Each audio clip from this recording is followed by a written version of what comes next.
Well, here we go again. Me and my friends. I am so happy we get to talk about Me and My Friends for the fourth time. So initially I didn't think I was going to make a Me and My Friends update this year because a whole lot hadn't happened. However, some new things came to light recently and we stumbled across a few rabbit holes that I would really like to talk about. So today we're going to cover all the new stuff and dive into these rabbit holes. Let me just say, there's no new pictures yet, no new clips. All just a bunch of logistical stuff, rabbit holes, and a story so tragic that it rivals any sort of Shakespearean play. This is going to be the fun update, the fun date, the fupdate, who cares? So with that being said, sit back, relax, grab a snack, drink some water, put on your tinfoil hats, and get cozy, because today we're going into the deep rabbit holes of Me and My Friends. Welcome everyone to Me and My Friends update number 3.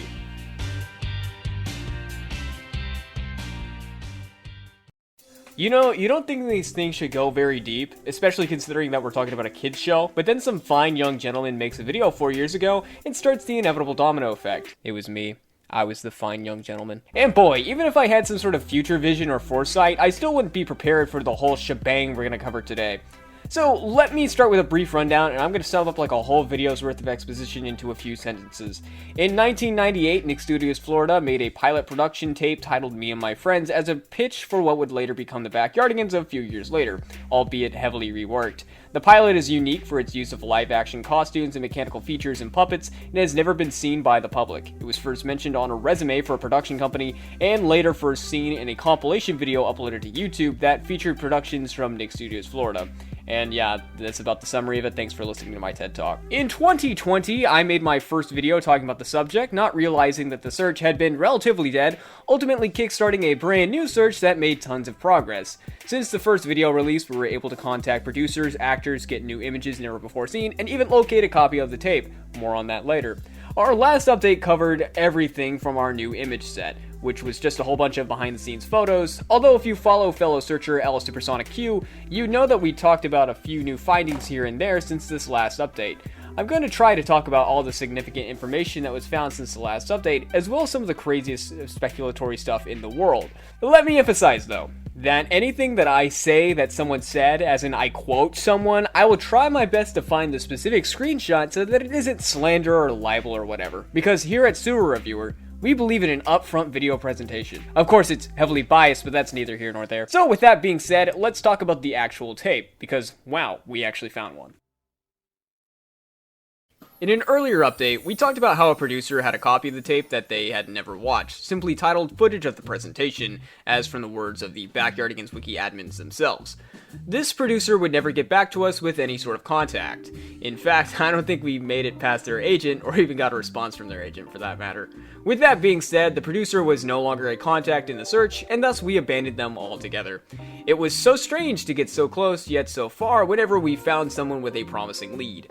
But then another producer popped up. While messaging one of the designers from the production, Burr Lost Media, one of the most prominent users in the whole search, found out something completely unique. On the Backyardigans Wiki, the website names 2 individuals who worked on the pilot. However, when bringing them up to the designer they were talking to, they were a little confused as one of the names didn't actually exist, instead giving us the name of someone completely different. This person was our new lead and could potentially give us some new information about the pilot. This new lead was a mechanical controller for the pilot, basically in charge of radios and the working mechanics of the bodysuits, specifically the Uniqua suit. They also claimed they had a stack of photos of behind-the-scenes stuff. This lead would go on to dig out a box from their basement after learning that the pilot was lost and would discover their very own copy of the tape, which they would watch with their kids after it was completed. The lead said that they were going to get the tape transferred and was going to check with the producer at Nick to see if it was okay to release a copy. We never heard from this lead again. Yeah, what a bust.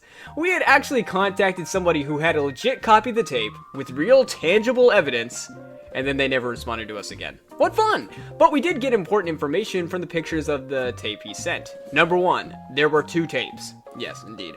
There were 2 versions of the tape to be found. Version 1 was the sampler tape that presumably had the completed pilot pitch on it, dated to September 3rd, 1998.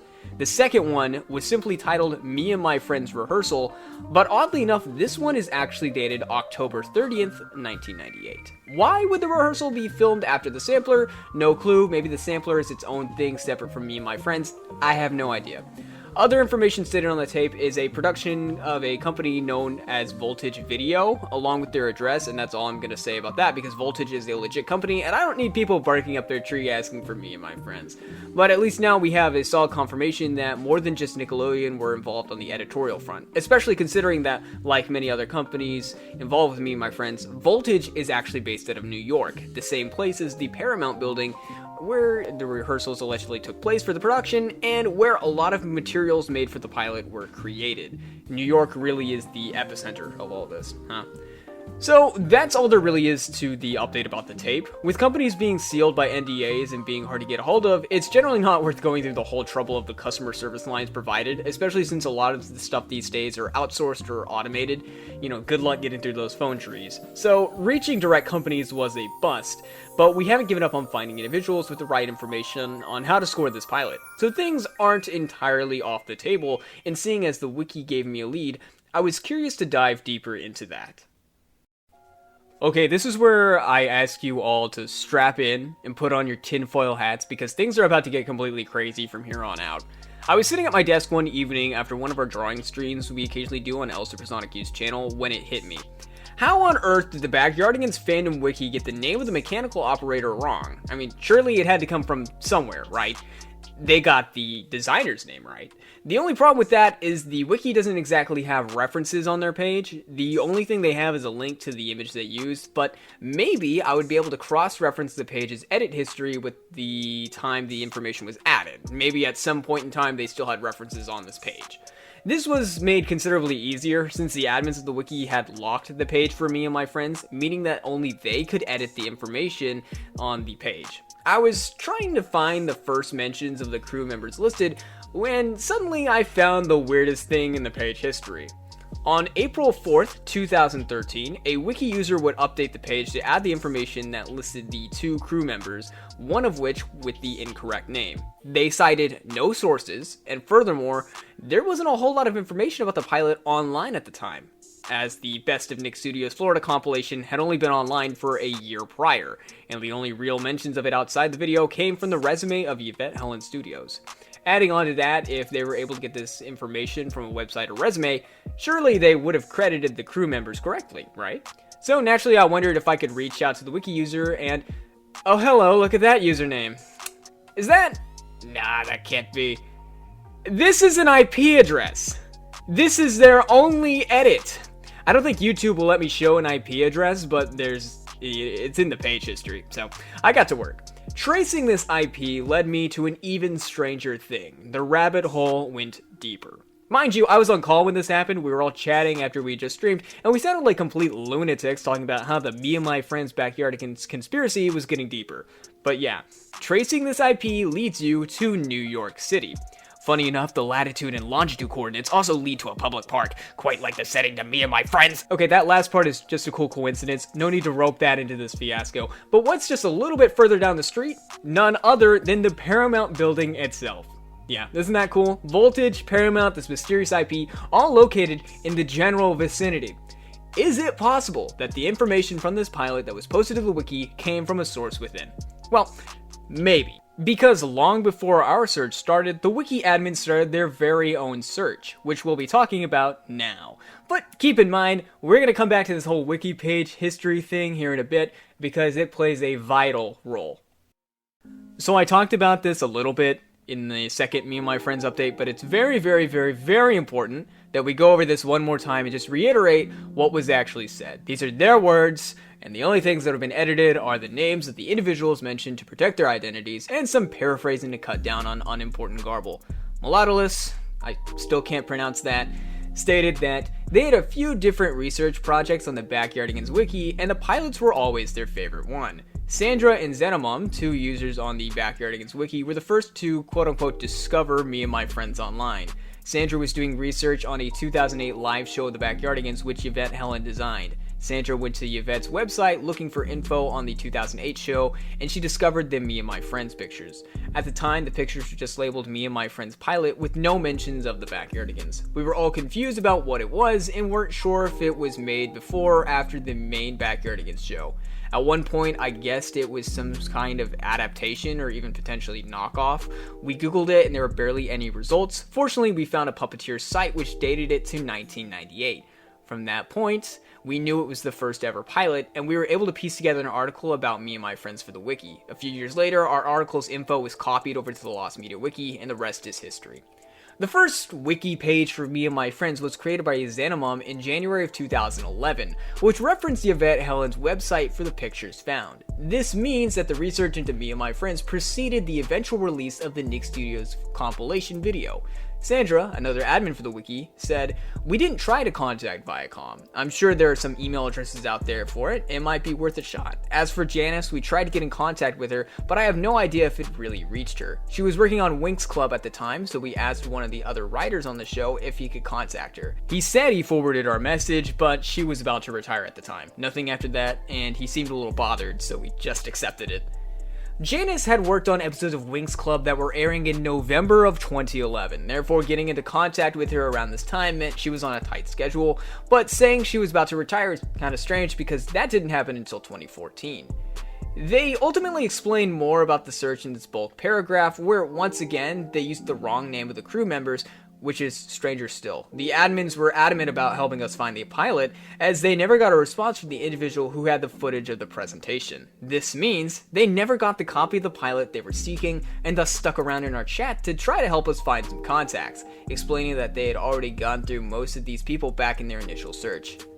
Now, it's worth noting that this original search lasted sometime between 2011 and 2016, with no real date on when it ended. And yes, it ended. The reason why I set out this brief yet explanatory timeline is because there are some very important fallacies that we need to go over that ultimately makes this search fall apart due to secrecy and gatekeeping. It's strange how I always end up with looking into Lost Media with this kind of background, right? First down the mind, then this. I need something easy. You know, Lost Media searches are a lot easier when there aren't people actively working against you. That was mean, I'm sorry. But this is ultimately frustrating, because a month or two ago, we discovered that the admins had lied. So what is the truth? If only I knew. I have pieces of a puzzle, but no picture to match it to. Tons of puzzle pieces, but I have no idea if I'm making a picture of a scenic lake or a picture of Garfield. That is what I have to work with. While browsing the Lost Media archive, user Burr Lost Media did the same as I did, went into the edit history for the Me and My Friends page, and looked for notable edits. The archive existed long before the actual LMW, so they were bound to have the oldest information available, especially considering that Melodilus said that their info from the article was copied and pasted into the website. It is here that Burr would find something so important that it couldn't be ignored. On July 8th, 2016, an edit to the Me and My Friends page on the Lost Media archive would be made by user Melodilus, stating that the admins at the Backyardigans wiki all have a copy. Most content on this page is false and is appearing in search results in place of our own work. Yep, they have a copy. They all do. Now, why on earth would you actively seek out people searching for this pilot, ultimately to steer them in the wrong direction, if they were nowhere close to even completing a fraction of the work that you had already done?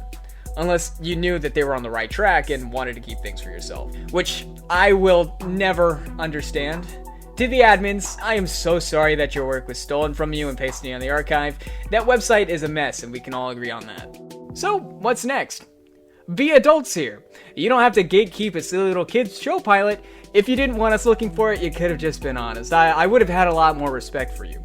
Now, whether or not the misnaming was intentional, I doubt you counted on us to not find the correct information, because we found a tape, and although we weren't able to secure a copy of it, we're not hoarding digital copies from pilot from 1998. I'm not like that. I believe that if you enjoy something, you should share it with the world. When I was given the behind-the-scenes photo of the Down the Mine pilot that the world hadn't seen, the first thing I did was immediately start to work on releasing it. Granted, I had to verify its legitimacy, which took a day or two, but even then, I wasn't gonna hold on to it for years, because I'm an adult. In the real world, I wake up, I brush my teeth, I go to work, I spend time with my friends and family, and I share what I love with those that I love. Not once have I been so conceited that I would want to shut the world out of something they might enjoy. I get it if you can't release it for legal reasons. I get it if you would rather see your name associated with the success. I get it if you would rather everyone forget about it. But what I don't get is actively working against people who only want other people to enjoy something so unique, so creative. I don't understand going out of your way to do that. But at least be honest, please. Anyways, that's it. That's the ultimate admin experience. I feel like, although this was a bit of a doomer mentality upload, we haven't hit a roadblock. In fact, we still have a lot of promising leads, despite everything that led us astray. I tried to reach back out to those who had lied, but they never replied. Fair enough, not the first people to block me in a search, believe it or not. But we're very hopeful about the future of me and my friends, despite everything that's happened, because I have faith in our community, and I have faith in the fans of this kid show.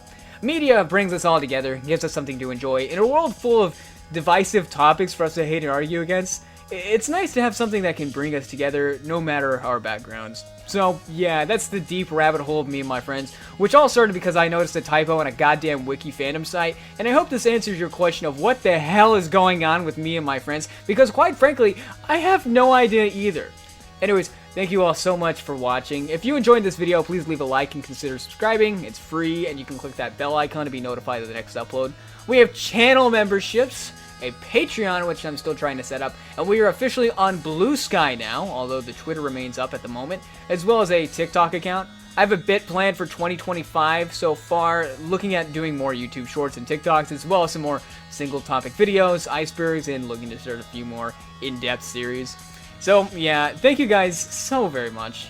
It's been a blast, and I will see you all next time. Peace!